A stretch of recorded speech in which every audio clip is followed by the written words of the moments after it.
All right, we made some progress on the mower since we were last here. I went ahead and installed the starter cup back on with my impact wrench, and the flywheel key is in there and the correct location.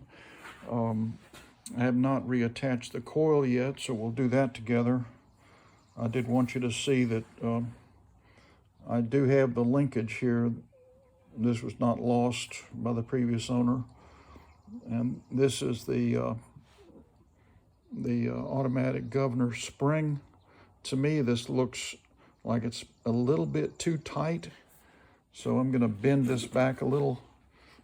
If and when I get this mower running and its RPM is too slow, then I'll stretch out again. But see, I'm going this way to slow it down. That's not a big movement, but I just felt like that was a little too much. Let me get a little stronger pliers and try that again. So I'm going to bend it a little bit this way. There we go. That's pretty much straight up and down now. And again, if that causes it to run too slow, then I'll just move it back.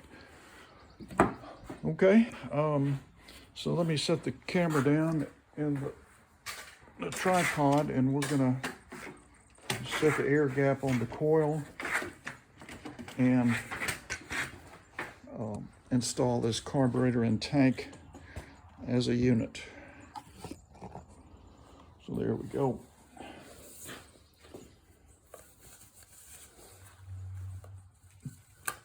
To do the correct air gap, I use little strips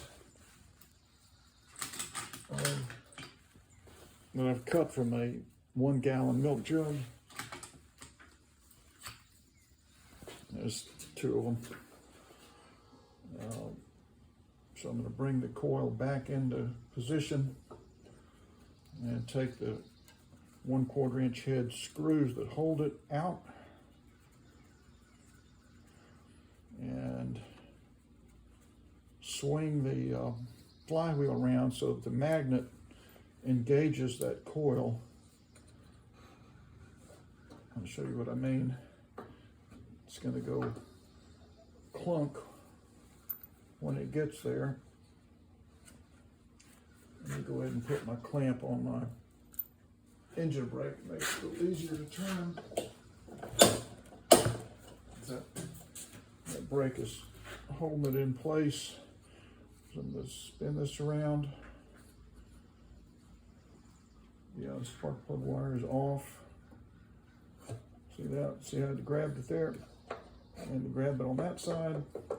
So now the coil is moving when the flywheel moves. So I'm going to bring it up a little bit so I can line up the holes in the coil with the holes on the engine. There I see a hole there, and I see a hole there. So now I can drop these screws in and thread them in a couple of times.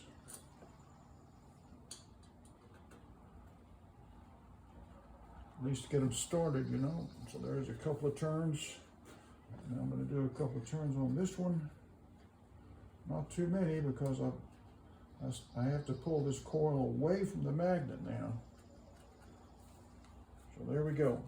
So I'm going to reach over here. I'm going to grab the side of the coil and pull it towards me and separate it and slip this in between the coil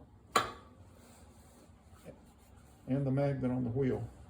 Now, same on this side. I'm going to push away and separate that from the flywheel, and then come back and it goes clunk into place. So that's what it looks like. The magnet has pulled this coil in snug. So now I can do this with one hand because the magnet's doing the work for me. It's pulling the coil in place.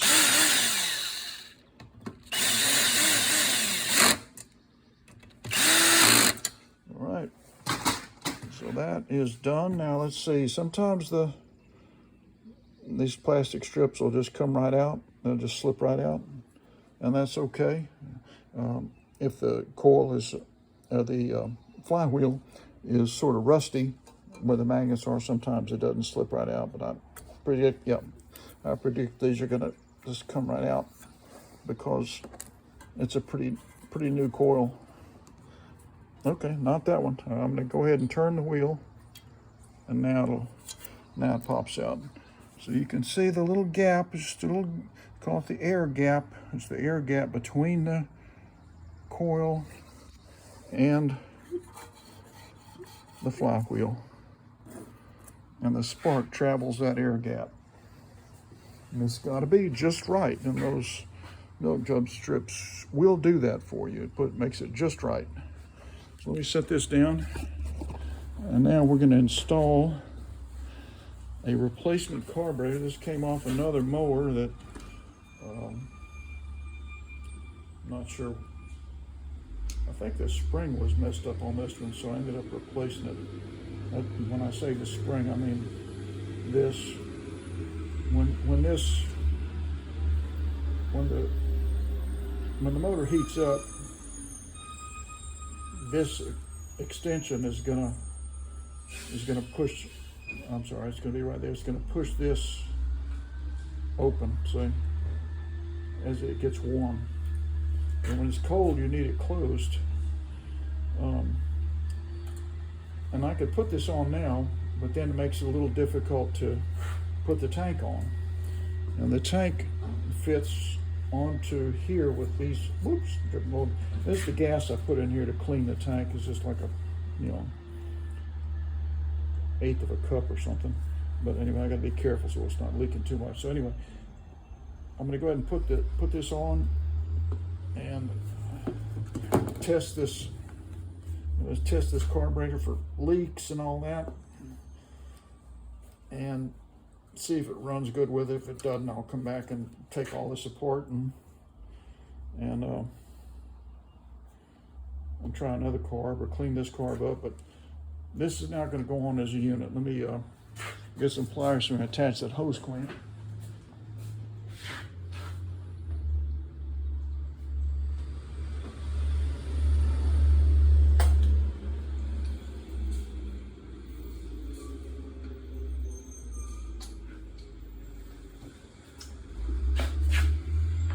Okay, it's a self-priming carburetor, Briggs and Stratton. You can tell by the little spring here that moves the choke plate. That's the choke plate, see? So when it's cold, it's like that. As it warms up, it pushes this. So let's, we're gonna install the governor arm first, that linkage, and then we'll do the choke plate linkage. So I turn the tank and everything like this. That's why I do it as a unit. I find it much easier to do that way.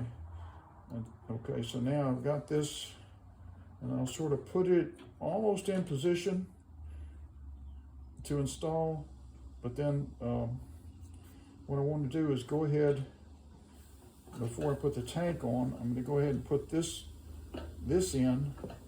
I think I've turned this over, so I'm going to go this way and pull this out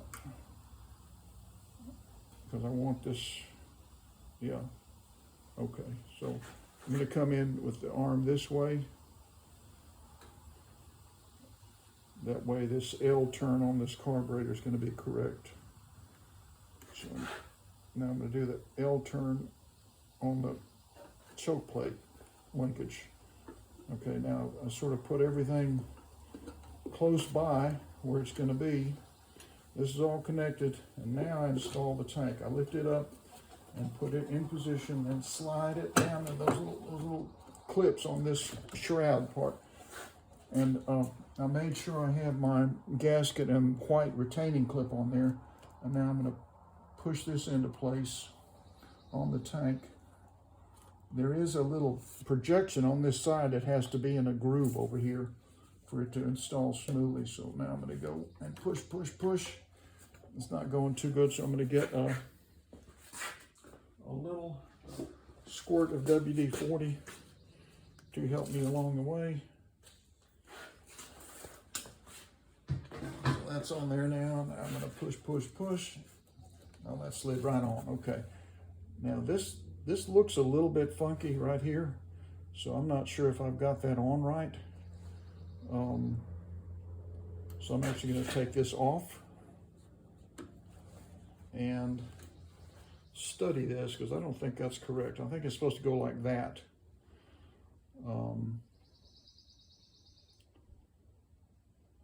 So I think this may have been twisted. Let me see if I've got another one over here that I can kind of look at.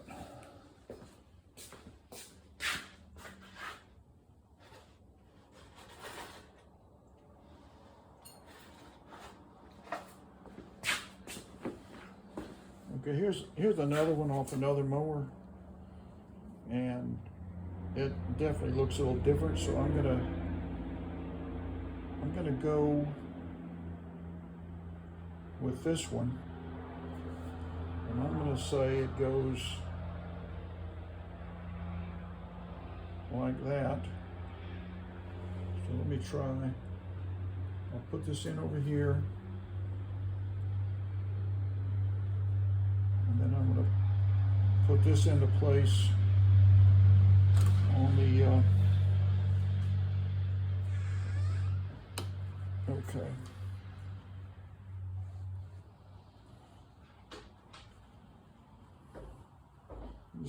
I'm bending this as I need to.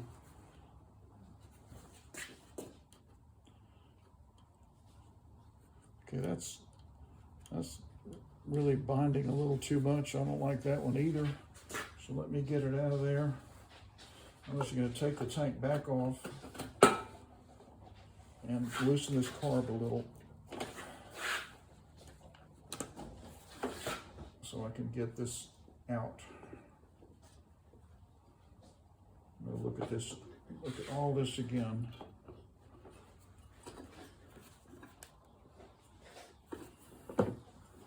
Gotta get it around that L turn there.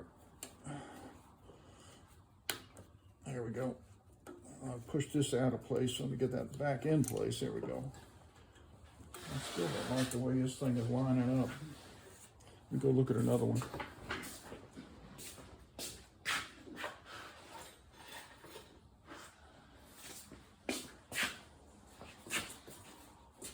Okay, I got 3 here.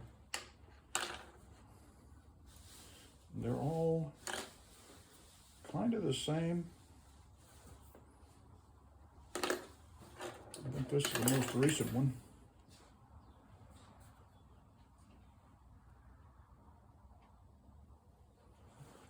So I'm going to try this now.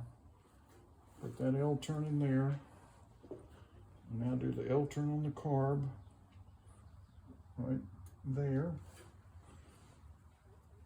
And then down my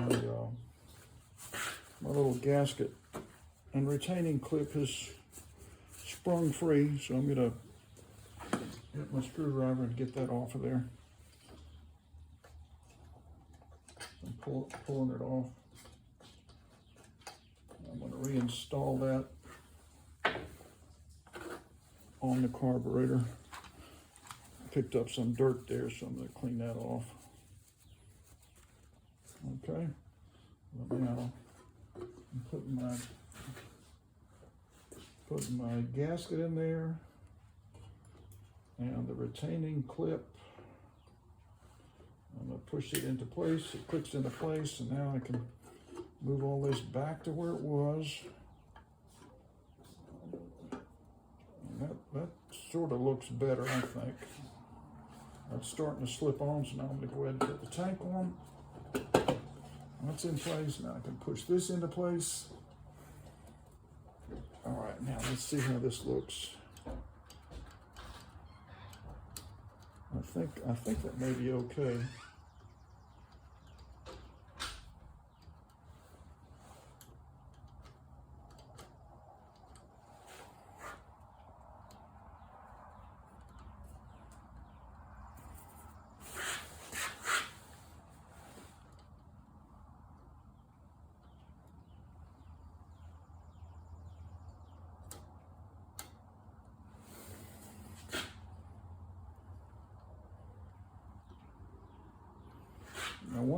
want that spring to pull the choke plate closed.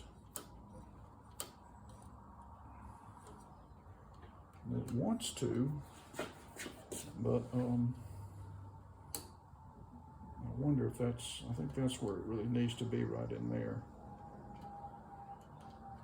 Yeah, see now that I think that choke plate is closing a little better.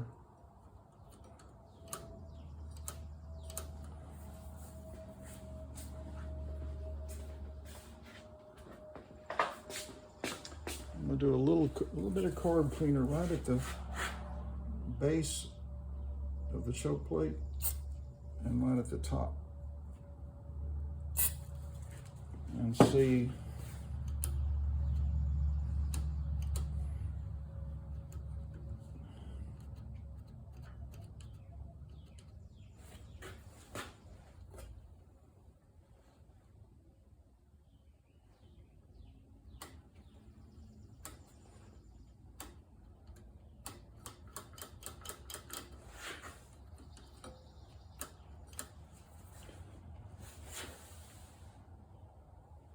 I think that's going to be all right.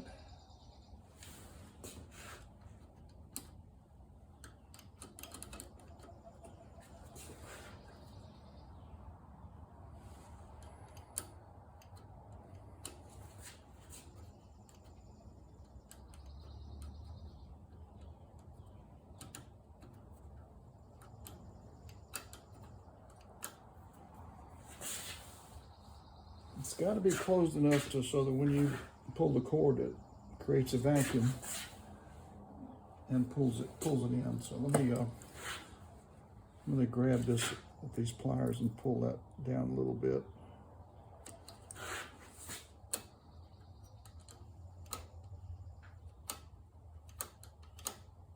Okay, I think that's a little better. Let me show you what I'm talking about. See that butterfly valve has to be, that's open. That has to be closed in order for a vacuum to be created when you pull the cord. And then when the vacuum's created, it sucks up fuel from the carburetor bowl rather than air through here. So that looks a lot better now. All right. So we got the carb installed, we got the tank installed. When you come back, I'll have the air filter plate installed on the bottom. You know, the bottom plate, and then the air filter, and then the cover. And I'll have the rewinder on.